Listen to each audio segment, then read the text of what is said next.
Welcome to today's episode where we examine how evolution leaves its fingerprints in our genome. Our guest, Dr. Emily Wong from the University of New South Wales in Sydney, investigates the origins and functions of genes that are unique to mammals. By integrating comparative genomics, evolutionary biology, and molecular genetics, her research reveals how genes emerge and take on roles in development, physiology, and disease. Join us as we explore the molecular innovations that make mammals unique and the experimental approaches that uncover their evolutionary history. Welcome to the Epigenetics Podcast from Motif. Join host Dr. Stefan Dillinger for lively discussions with leading epigenetics researchers. Hear about their past experiments, what they're working on now, and what's coming next. You know their papers, now get to know them and discover the stories behind the science.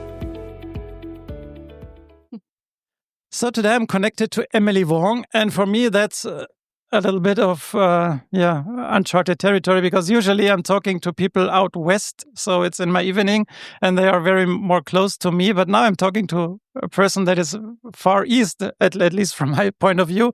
I'm talking to Emily Wong in Australia. So Emily, thank you for joining the show today. Oh, no, thank you for the invitation. My pleasure to be here. So to start out the podcast, the question I like to ask every guest is, how did you become interested in biology in the first place and then pursuing a career in science? I think for me, it's always been, I've always been a very curious person, and I kind of just fell into it. I guess when I was very young, I wanted to be a physicist and be an astronomer. But then I guess biology took hold, and I didn't really understand how scientists worked until I did a period of research during my undergrad. And in that time, I realized I really enjoyed the independence and the freedom to just to think. And the process of discovery. It was really novel to me, coming from a background where I guess at school you just get told and what the answers are, and there is an answer and you just have to go find it. Whereas now it's nobody really knows the answer and we have to try and discover it together. And there's a lot of failure along the way, but that kind of adds to the excitement, I think. So it's very interesting that many biologists, so the first touch point with science or with science in general is not like biology, which would be right at our toes, right? But it's like physics and astronomy that people tell me, well, I first look at the stars, then look at leaves or animals. So why is that? I've always liked maths. I've always liked the quantitative side of science. And so I suppose that's why our work is trying to understand biology, but we take a genomics and data science view, very statistically driven view of how to do this. So I don't know if it's the same for everybody, but for me, I think the appeal is to be able to quantitate and So for those unfamiliar, could you introduce yourself and your current role? Yeah, so my name is Emily Wong, and I am head of the Regulatory Systems Lab at the Victor Chang Cardiac Research Institute in Sydney, Australia. I'm also associate professor at UNSW, which stands for the University of New South Wales, one of the local universities here in Sydney. And my lab, we are interested in gene control, and particularly regions in the genome known as enhancers, which control spatial temporal expression. So to talk about your work, I want to start in the year 2017. There you were first author on a Nature Communications publication where you measured allele-specific transcription factor binding occupancy of 3 liver-specific transcription factors to elucidate the regulatory mechanisms underlying transcription factor binding variants in mammals. So exactly that what you just described. So can you talk about how you got into this specifically and what you then found there? Okay, so this was work done during my postdoc at the EBI, so the European Bioinformatics Institute, out in Hingston in the UK, in Cambridgeshire. And I was working under the supervision of Dr. Paul Fleechek, who was at the time the head of Ensemble. And working very closely with Duncan Odom's group, who was at Cancer Research UK. And we were using quite a powerful system to look at the effects of genetic variation. And this is a F1 hybrid system where you've got 2 inbred strains and you cross them and you have your F1 hybrid. If you know the genome of the 2 parental strains, you can then basically have a clear way of distinguishing between the 2 alleles. And this allows you to distinguish cis-regulatory effects from trans-regulatory effects. So cis-regulatory effects will be those that are caused by genetic variation. And the ratio, so let's say if you're looking at gene expression, your one parent might have high expression in this particular gene, and another parent could have low expression. If it's a cis-regulatory, if it's caused by a cis-acting variation, then you would expect this ratio to be maintained in your offspring. On the other hand, if you have a trans-regulatory effect, because now in the F1, the genome is encompassed within the same nucleus, this controls for the environment. So any differences in the parents would then be equalized in the offspring. So this gives you quite an elegant way of distinguishing between cis and trans effects. And it's been used to study genetics in many different model organisms, from plants, Arabidopsis, to flies. And here we were using it in the context of mouse genetics. And we didn't just look at expression, we looked at transcription factor binding sites. Using which method? This is using ChIP-seq. So ChIP-seq was done in Duncan Odom's lab. Mm-hmm.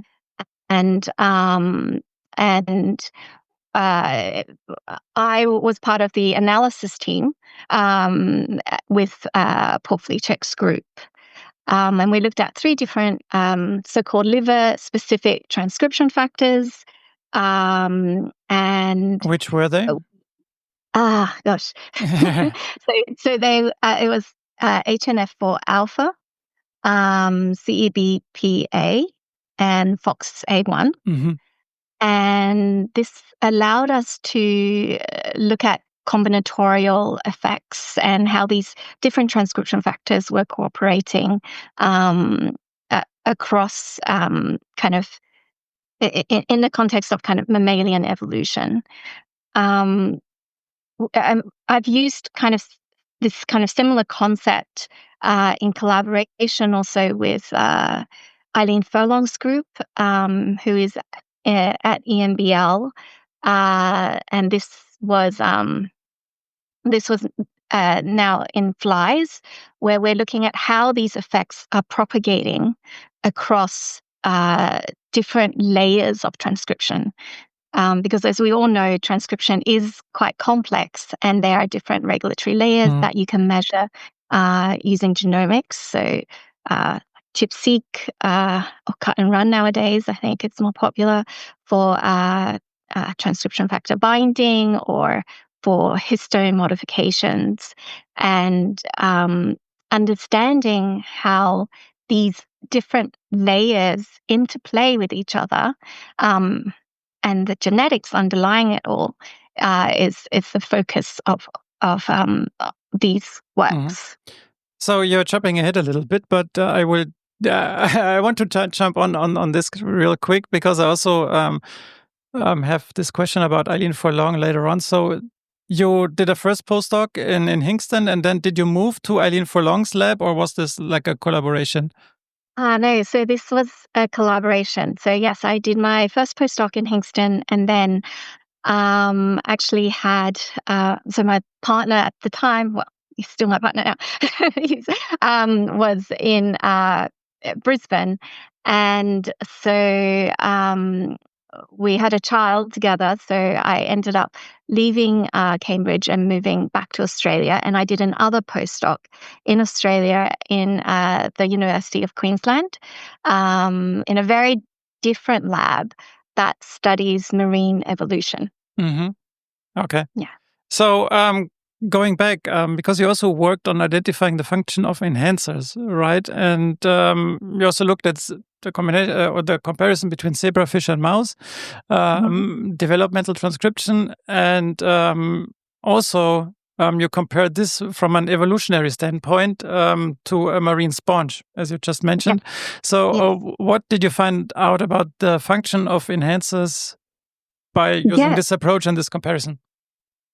Yes, so I suppose, I was really inspired by the amazing comparative genomics, regulatory genomics work that was happening in Cambridge, and with my work with Duncan and Paul.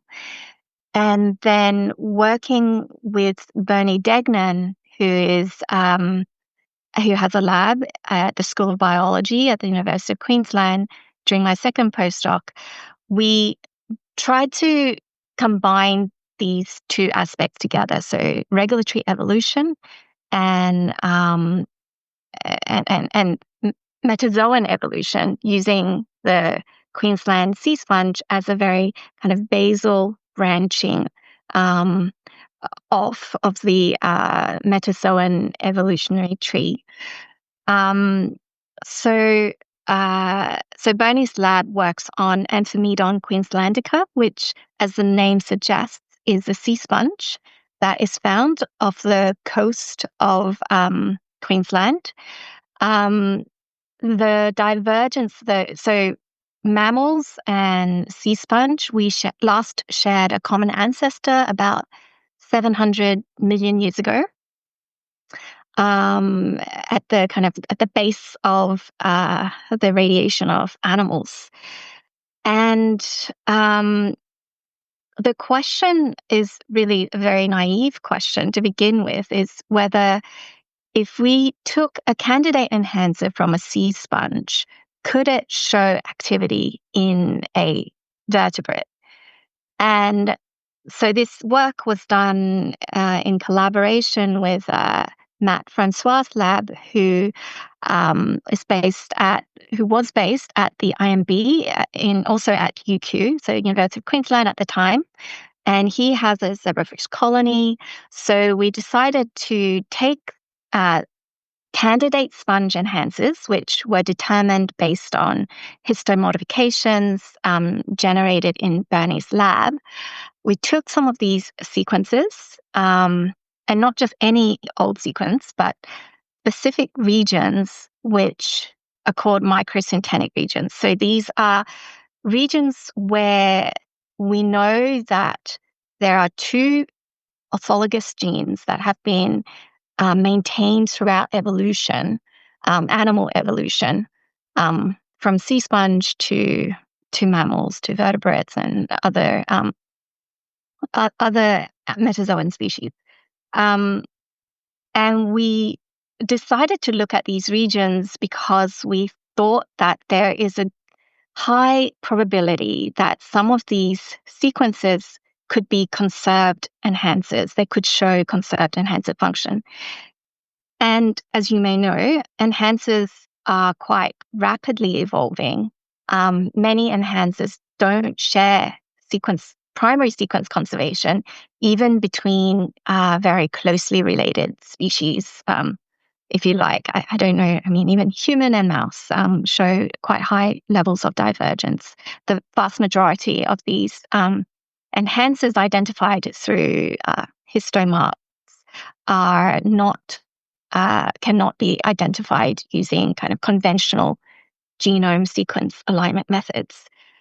So we focused on these microcentennic regions in the hope that we could perhaps identify an enhancer that's regulating in one gene, within one gene that is regulating the adjacent gene.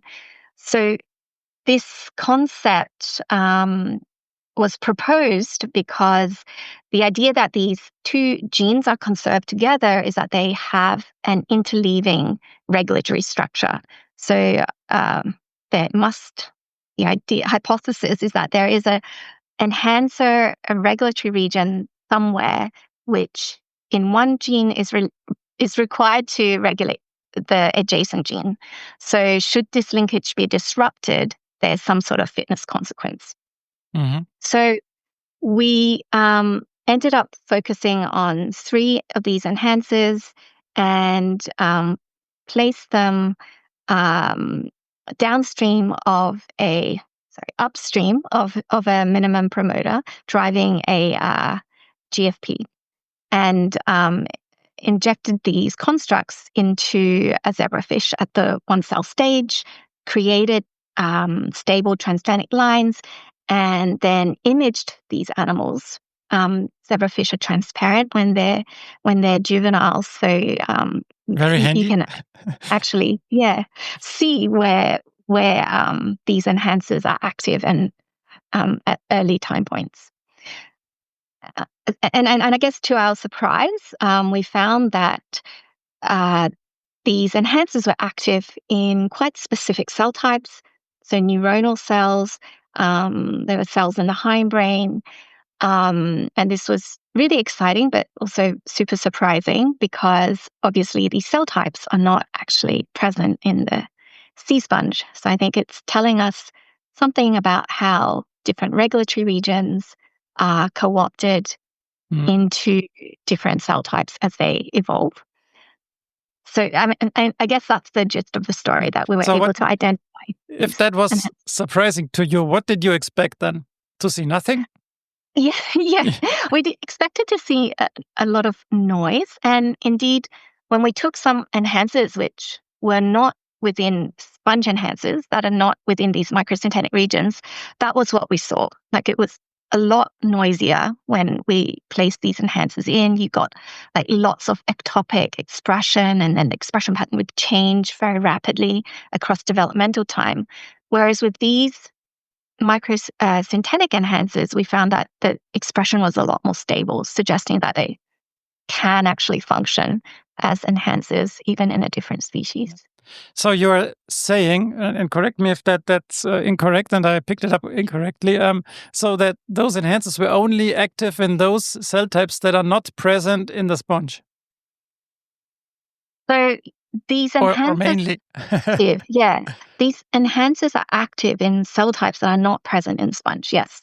But what does it tell you about the evolution and the function of the enhancers, or what was your hypothesis at this stage? Well, I think it simply means that these enhancers are still driving that gene. And that gene is, so the main gene that we focused on is a gene called isolate, and the microcentennic region had also a different gene called scapa, and the enhancer was actually located in scapa. It's telling us something about how enhancers couple to promoters, and this coupling can be maintained despite changes in the actual identity of the gene. The cell identity of the gene depends on the expression of lots and lots of genes. It's not to say that this enhancer is specifically responsible for the evolution of this particular cell type, but more that we can't say that based on this experiment, but really just that these couplings can be maintained throughout evolution. And it could also mean that in the other cell types, there are other mechanisms in place that silence the gene, probably. Yeah. Yes, that can also be the case. Yeah. Yeah. Moving on. So going back to the cooperation with Eileen Forlong, where you invested DNA mutations affecting regulatory DNA sequencing, and you used assays like chromatin accessibility, histone modifications, and gene expression. So probably RNA-seq in Drosophila. So this was right at the time when you moved back to Australia, right? Yeah. Go ahead. Yes. So this was a collaboration that began, I think, as when I was in Australia. And Eileen was very interested. She saw this paper that I had worked on with Paul and Duncan.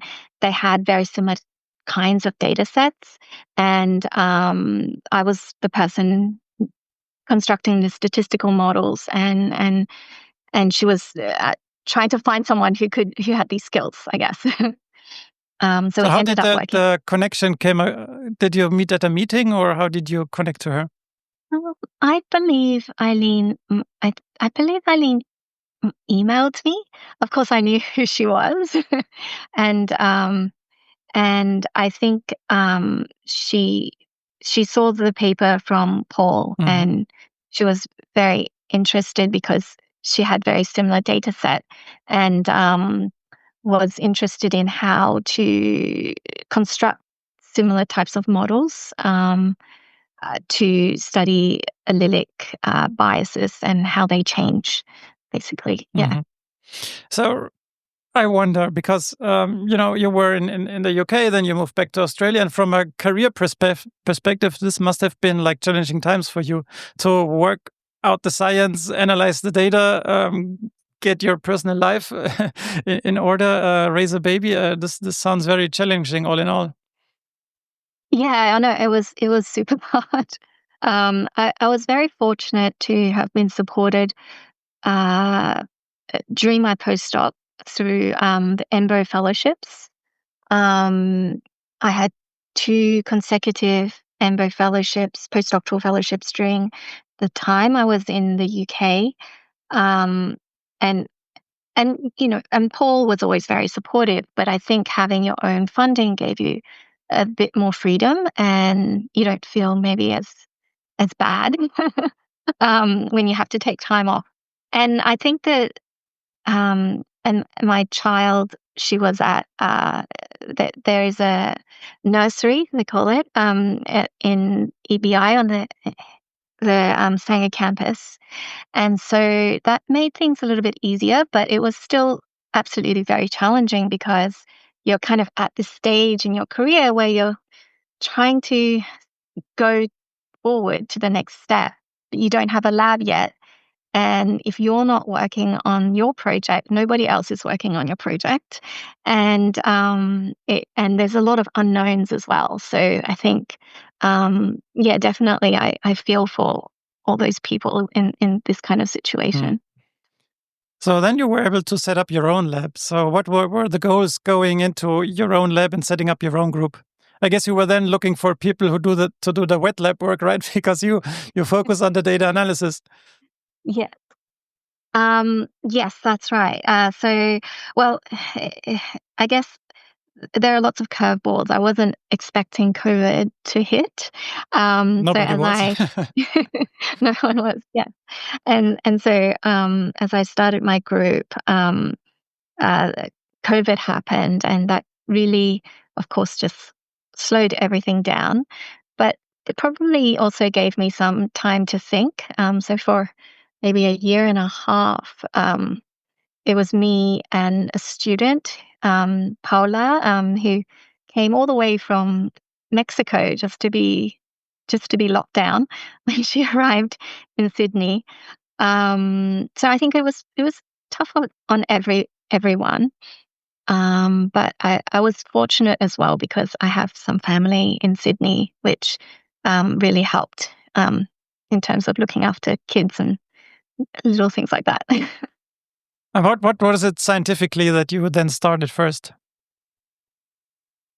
Yes. So it maybe it was a bit surprising. I started my group at the Cardiac Research Institute. I don't have a cardiac background. My work is very fundamental, working on evolution and sea sponge. But I think Bob Graham, who was the director at the time, really had a quite expansive view of science and really focused and recognized the importance of fundamental research. And so there is a very diverse focus and fundamental focus in the Institute, even though we are focused on cardiac research and cardiac disease. And there are obviously a lot of clinicians that work here as well. So I was attracted to this fundamental aspect of the Institute and the support that people here provided. It's not a very big institute. In terms of what I started work on, I think probably a lot of people, when they start out, they're trying to finish off projects from their postdoc. And I think in a way I was no different. And then I think focusing more broadly on gene regulation and also trying to understand enhancer regulation in the context of the heart as well. There's been some really interesting papers in the past from, I think, Len Pinecchio and Axel Wissel's lab, which show that cardiac enhancers evolve really rapidly. And sorry, I should mention it's also Diane Dickel as well. And so that has always been really fascinating to me. And so I think initially I probably thought, okay, I'll try and focus on this. But for some reason, maybe it was due to COVID, that hasn't really been the way things have panned out. So what you first did was generating chromatin accessibility profiles to get insights into the ancestral regulatory landscape of metazoan embryogenesis. So I don't know what you were first using to look at chromatin accessibility, but I guess ChIP-seq has helped tremendously in this approach because, I mean, at least as I view it from the outside, you don't need to do like as you would do for mRNAs or DNA-seq. You don't need to titrate anything. It's very easy, right? It's not a true enzyme. How has this helped in getting those information or those experiments done? Yeah, so I mean, I think I've always been very collaborative and I am computational mainly. So, I mean, our lab has experimental expertise as well, but I don't do the experiments myself. So I was working with a postdoc who was very talented, and she performed the attack-seq on embryos and in different life stages of sponge development, embryogenesis, and to, I guess, I didn't know what quite to expect, but to our surprise, all the libraries worked. We had 24 libraries, and they all worked beautifully. So I think it's really to her credit that they worked, but also I think I think ATAC-seq in general, we have used it many times since then, has been is a really reliable workhorse compared to more tricky things that we're doing now, trying to get cut and run working on transcription factors. It's not easy. Yeah. It's also depending on a sample type, probably, right? If you're using mammalian cells, it's easier than if you're looking at a sponge, probably. Yeah. Yeah. So we have talked about how enhancers are fast evolving genomic sequences, but how do they emerge? How are new ones created? And more importantly, where in the genome are those enhancers and regulatory elements created? Yeah, so we were quite inspired by Professor Sue Clark's work at the Garvan, where they looked at the relationship between replication timing, DNA replication timing, and tumorigenesis. And we know that at late DNA replication time, there are a lot more mutations. And so we asked whether these mutations could be generating and also disrupting transcription factor binding sites, and whether these transcription factor binding sites, which are created, could then lead to enhancer turnover and the emergence of new enhancers.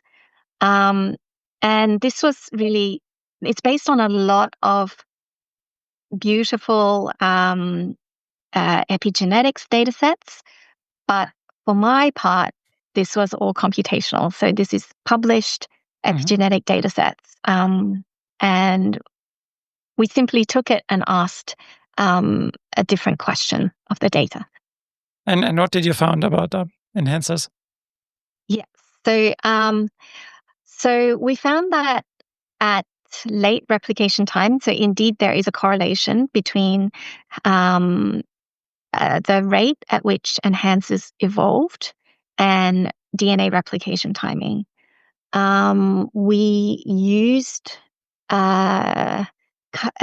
ChIP-seq data that's publicly available across species, and we compared new We looked at new enhancers between human and mouse.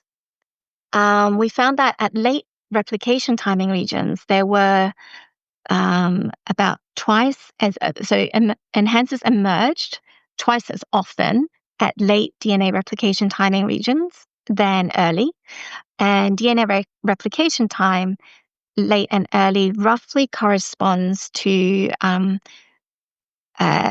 heterochromatin for late and euchromatin in early.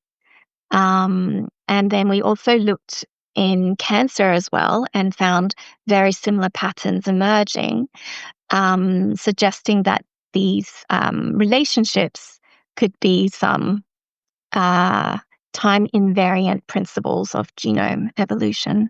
So how did you define new enhancers? So what makes them new? Yeah. So, well, it's absence or presence in different species. Okay. So we're using evolutionary data sets generated by Duncan Odom's lab. So one of the data sets that we used is a 20 mammals ChIP-seq data set. And so they had performed really comprehensive and beautiful collection of data where there's biological replicates and a lot of robustness in peak calling. And so we were able to define those enhancers which were recent. So they only were present in one species versus those that were conserved. So they had to be there alignable in multiple species. I have the feeling I have to talk to Duncan as well because you mention him so often. You should. So what did you learn about the emergence of the enhancers there, so that they mainly emerge from late replicating regions?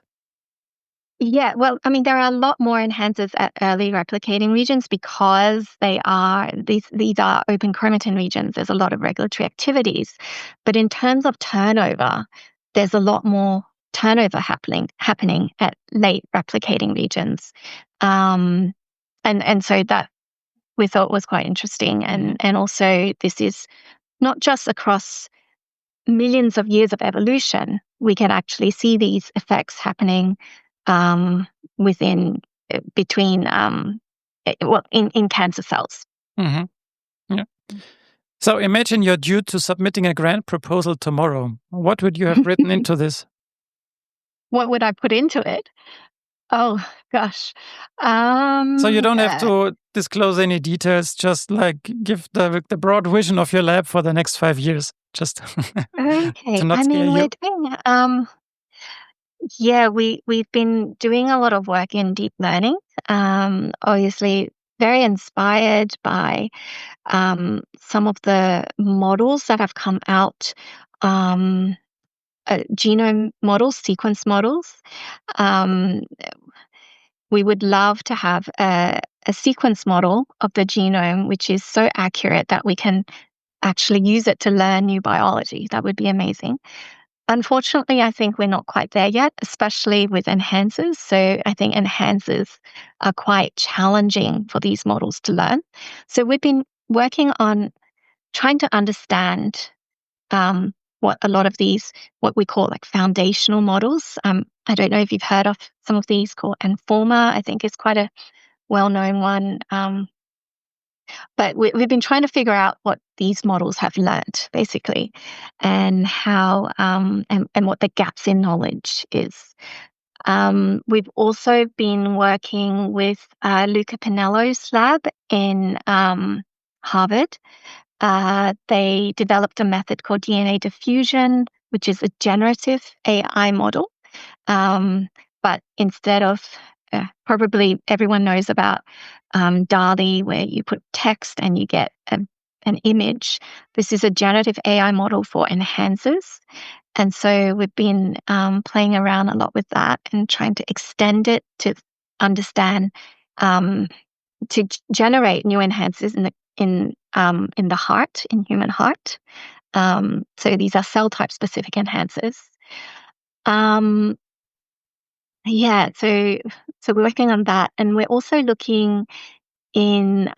We're also doing some more systems biology work, looking at gene regulation in general using single cell multiomics to study aging, and also how an intervention like exercise could modulate these age-related changes. We have found some very interesting results in the chromatin, which we're following up on. So this is basically in silico work that you then would put to the test for in vitro and in vivo work. Yes. So the generative AI and enhancers, we are testing them using massively parallel reporter assays in the lab to demonstrate that they actually are cell type specific and they are doing what they're supposed to be doing in the right cell type. It also gives a lot of opportunities for new discovery as well, because you can think of then generating enhancers where you can change the level of activity as well, right? You can take that MPRA data back into your deep learning models and use that to train. So then we'd also like to select some to do some in vivo validation as well down the track. The multi-omics, that's done with that's with animals that we've been aging and exercising in the lab. Yeah. So how good has this worked? So in terms of correlation between, I'm thinking of this theoretical thing, I'm using AI in general to think of my theory, and then I put it to the test in vitro or in vivo. How good has that worked? It's went surprisingly well. So we are still in the process of doing this in the heart, validating in the heart. But we did validate the enhancers that were generated by Luca Pinello's lab. So they took 3 different human cell lines, HepG2, K562, and a GM, lymphoblastoid cell line, and generated enhancers from those. And we tested for cell type specificity of these generated sequences, and they work really well. In fact, a lot of them work better, or they're able to generate higher levels of transcription than the endogenous enhancers. Mm-hmm. So for the last 40 minutes, we've been on a journey through your scientific career. Did we miss something important, or would you like to add something? Oh, I don't. I think we've covered everything. Okay. So my last question always is, what is your personal definition of epigenetics? A personal definition? Yeah. What do you think epigenetics is? I don't know if I have a definition that is really very different from a conventional definition. Only that I think, I think it's really maybe I think in terms of human genetics and how we think about disease diagnosis, I think epigenetics has kind of been a missing part of all that. There's been so much focus on the genome sequence through GWAS, and I think now there is more recognition of the importance of epigenetics, because this is also a very dynamic measure that that can be changed through different types of intervention, whereas the genome is static. So I think there's a lot of excitement in terms of human genetics as well, coming in terms of integrating different types of measures together to understand disease. So thank you, Emily, for your time and for being on the show. Yeah, well, thank you very much for having me. Thanks for listening to this episode of the Epigenetics Podcast from Active Motif. We hope you enjoyed it. You can find all the mentioned references in the show notes. Please rate, review, and subscribe to our podcast on your favorite podcast platform so you never miss an episode. We'd love to hear from you, so please send us your feedback on Twitter, Facebook, LinkedIn, or via email at podcast@activemotif.com, and we'll give you a shout out in a future episode. For more great epigenetics content, check out the Active Motif blog at activemotif.com/blog. Thanks for listening, and stay tuned.